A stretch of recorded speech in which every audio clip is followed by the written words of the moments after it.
nagsabing katang-isip? Sinabi ko ba na katang-isip ang West Philippine Sea? I said I stand by the statement of the President. I did not mention you said it. Meron kang katang-isip na sinabi din. To whom are you referring that? No, sir. The katang-isip phrase was the President's statement during his SONA. I just merely restated the statement of President Bongbong Marcos. Kaya nga, you are now in SONA. Kaya mo lang nilabas yan after I said that there is no such thing as West Philippine Sea, but that is in context of the fact that it is not yet registered in the International Hydrographic Organization. Alam mo, Commodore, ang procedure.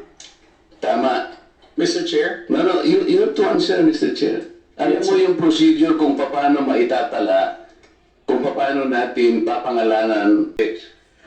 I only came to know about it when Congressman Marcoleta called me Gago and Mangmang in one of his interviews.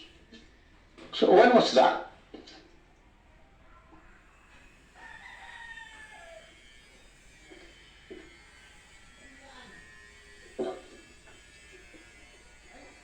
During his interview last February 10, huwag tayong magpagago at magpaka-ignorante katulad ng Commodore na yan.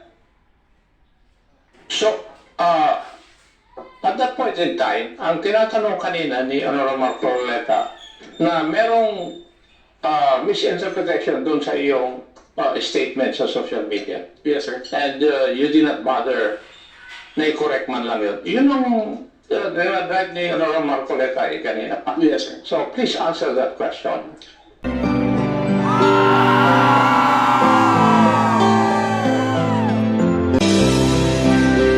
Nasa social media.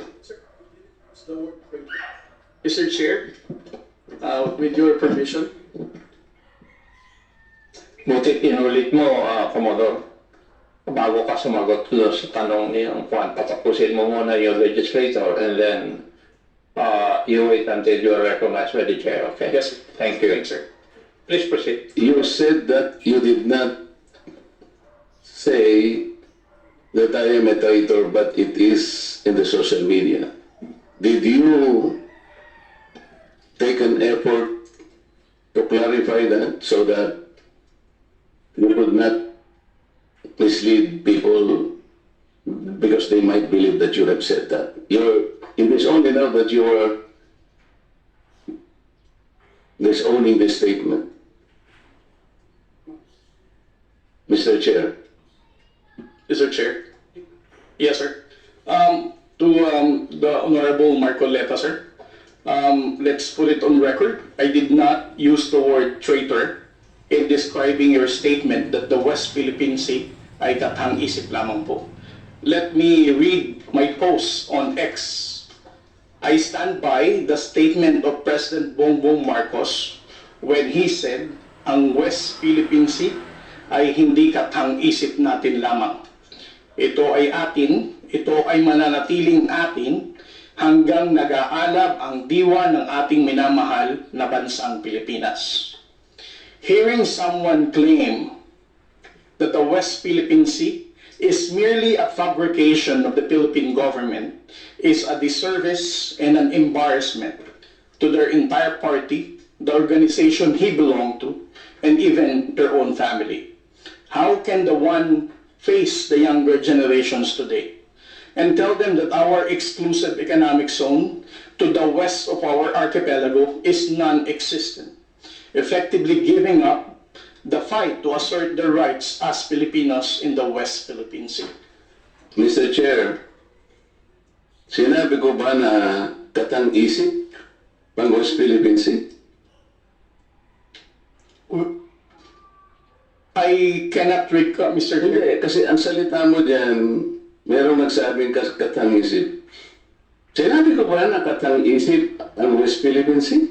I said I stand by the statement of the President. I did not mention you said it. Meron kang katang-isip na sinabi dyan. To whom are you referring that? No, sir. The katang-isip phrase was the President's statement during his SONA.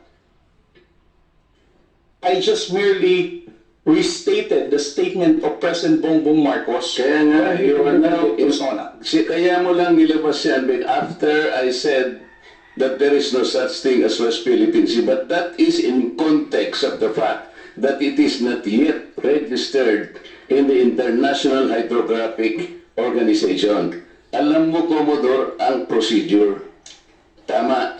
Mr. Chair, No, you have to answer, Mr. Chair. Alam mo yung procedure kung paano maitatala, kung paano natin papangalanan ang isang karagatan na tayo ang may-ari. You know the procedures, right? with respect to the 19th Congress who passed You the have Public to Act answer my question, 1064, Mr. Chair. the Philippine Maritime Zones Act, sir, the West. Can you repeat your question? You know, Commodore, the procedures on how we can register the name of a maritime area that we control or that we believe it is ours. You know the procedures on how Yes, to sir. register. Okay. So, ano na po ba, nakarehistro na po ba, nairehistro na po ba natin yung West Philippine Sea? Sir, with regard to your question, there must be a legislation and then submit it to the international. Oo nga, meron na po tayong legislation. And as a matter of fact, nagagawa na po yung Congress. Kailangan po talaga yon. Yes, sir. Nagpasimula tayo sa administrative order, pero kulang yun. Kaya nga po ang Congress gumawa para tulungan po kayo. Okay, sa ngayon po, sa tagal na po ng proseso, yun po yung dapat ninyong palaging gagawin. Kailangan lahat ng lakas natin gamitin, maparehistro po natin. Pero ngayon, hindi pa nakarehistro, tama po. Again, sir, answer your question in is touched by. Hold on, Sandali. Yes, sir. Please answer the question directly. The question calls for a yes or no. No, sir. If it's in IHO, yes, through legislation. Sinasabi ko yung IHO because this is the only world body that officially names a particular area of the sea. Kaya sa konteksto po ng pinag-uusapan natin, kaya ko lang nasabi, sapagkat hindi pa po nakatala, we need the international community to recognize a part of our own. Yun lang po ang punto doon, Mr. Commodore. So kung hindi pa po nakatala, tama po ako, hindi ba? No, sir. You are inconsistent. No, sir. I did not say that you're correct. I will not agree that you are correct. West Philippine Sea is our exclusive economic zone. Eh, Mr. Chair, wala tayong dispute dyan. Sinasabi ko na nga sa iyo, yung sinasabi natin West Philippine Sea is our own exclusive economic zone. This is ours. You and I should fight for it until the last drop of our blood. Ang sinasabi natin dito, kagaya ng nire-request ng CICC, let us educate our people sapagkat ang alam ng mga tao, lahat tayo, ang alam natin, nakarehistro na. Ang sinasabi ko, hindi pa po nakarehistro. Ikaw ba pwede kang mag-enroll sa isang eskwela nang hindi ka nag-register, nang hindi ka nag-enroll? You answer my question. Of course, sir. There is a legislation. Kaya hindi pa nakarehistro, Mr. Chair. This is the only point. Let us not create a mountain out of molehill. Bigla mong sasabihin, in response to what I said, kang isip o bla bla bla, at lumabas sa traitor. Hindi ka man lang gumawa ng effort, for example, na I did not say that. Hindi mo lang sinasabi. But you know, people are bashing me. I am pro-China. When is the last time or the first time that I am pro-China? Again, Mr. Chair, I never said that you are a traitor. That is clearly posted on my Twitter. Pero hindi ka po nagbigay ng paliwanag na sinabi mo sana doon sa social media din. Bakit nyo ina-ascribe sa akin na sinabi ko na traitor si Kong Marcoleta? I did not say that. It is only now that you are explaining na wala kang sinabi. But kumalat na sa social media, kaya nga tayo nandito. These are the excesses and the abusiveness of social media, Mr. Chair. Nangyari na. Kahit na ilang libong mag-explain ka dito, yung tao narinig na nila na ikaw ang nagsabi. Because meron ka pang litrato doon eh.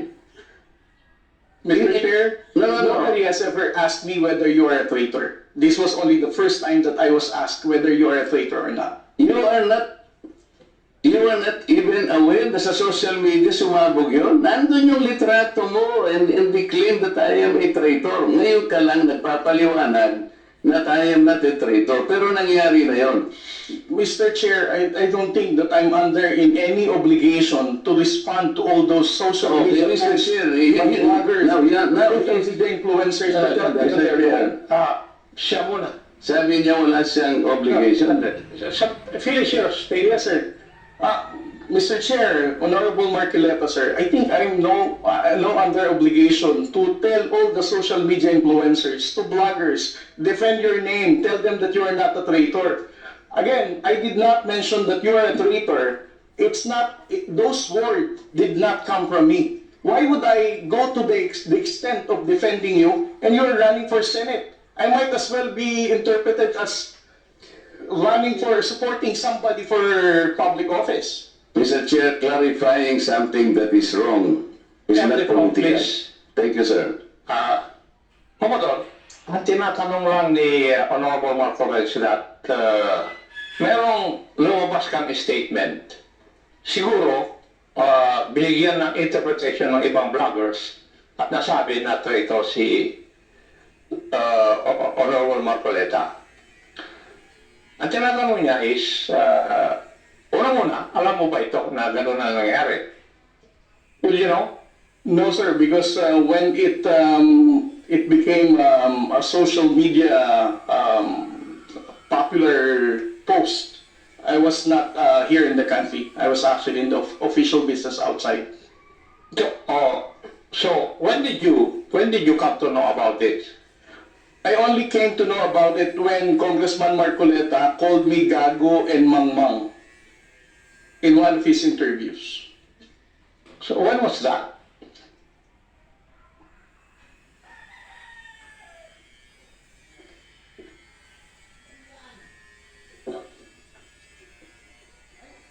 During his interview last February 10, huwag tayong magpagago at magpaka-ignorante katulad ng Commodore na yan.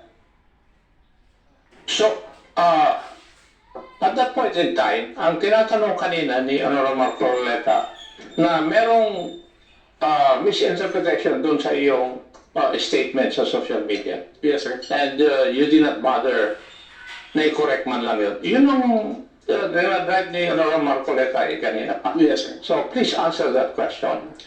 You did not do anything. I did not do anything, sir. Okay. Why? Why did you not do anything?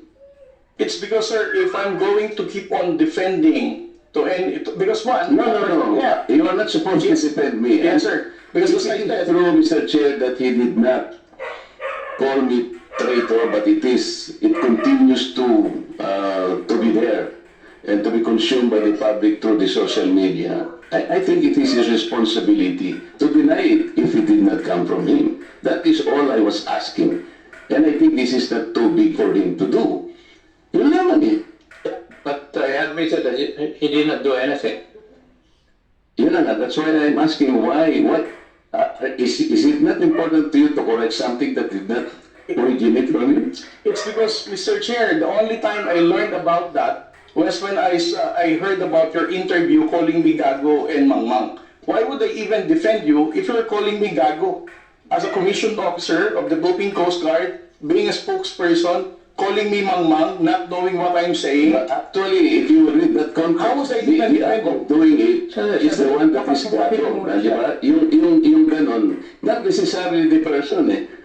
And sabi ko nga sa'yo, kung kinorek mo man lamang yun, because it continue to be there in the social media, Mr. Chair, yun ang nakakasama sapagkat people, hindi ko naman sinabi talaga yun. Mamamatay siya because it came from you. Pero pag hindi mo sinabi, at you continue to be silent, akala ng tao, sinabi mo. So that is the problem, Mr. Chair. And I think we're hearing this in order to correct the misconception and misinformation because it continues to spread. If you get the point, Commodore, Mr. Chair. Mr. Chair, again, sir, kung bakit ko po hindi binawi, ay dahil nalaman ko lamang po itong balita na ito na nag-spread siya nung nagpa-interview po kayo na ginagago niyo po ako. As a human being, how would I defend somebody na ginagago po ako sa public interview? Mr. Chair, kung titingnan mo yung konteksto ng pagkakasalitan, hindi ikaw ang ginagago. Ako ang ginagago. Ang sinasabi ko rito, let us defend our own nang hindi tayo nagiging gago o kaya nagiging emotional. It's actually, hindi sa tao eh, kung hindi yung act na, halimbawa wala tayong ginawa, o kaya sinabi natin, kasi nagmumula ako, Mr. Chair, sa pagkakasabi na hindi man lang tinignan mabuti saan ba nang galing itong narrative. Ngayon, i-explain ko nga sa'yo, Commodore, ito yung nangyari doon sa pinagsimulan na dapat nating i-educate ang ating mga kababayan. Yun ang pinagmulan nun. So it is not disservice. I do not deserve to be called a traitor just like that. Kasi ang gusto kong mangyari, lumitaw ma-informahan natin ng tao na sa ngayon hindi pa talaga naitatala officially yung West Philippine Sea para malaman ng tao. At yun ang kailangan natin gawin. Pagsikapan natin, pagsakitan natin, ipatala natin, Mr. Chair. Because pag napatala na natin yun, ginugal nila, o talaga palang merong West Philippine Sea. Hindi lamang dahil sa nandun, gumawa na tayo ng batas. Mr. Chair, that is preparatory para maipatala na nga natin eh. Kaya lang natatagalan talaga. Ganun siguro yung proseso. So yung pong mga ibang vloggers, Commodore, hindi nila ma-recognize. Kaya example ko kanina, gino-google, wini-waste ni Congressman Barbers, yung kalye na na ginagawa lang ni Congressman Paduano, hindi po niya makita. So nagkakaroon ng confusion. The tendency to be misinformed proceeds from the fact na hindi pa talaga na ipatala, sir.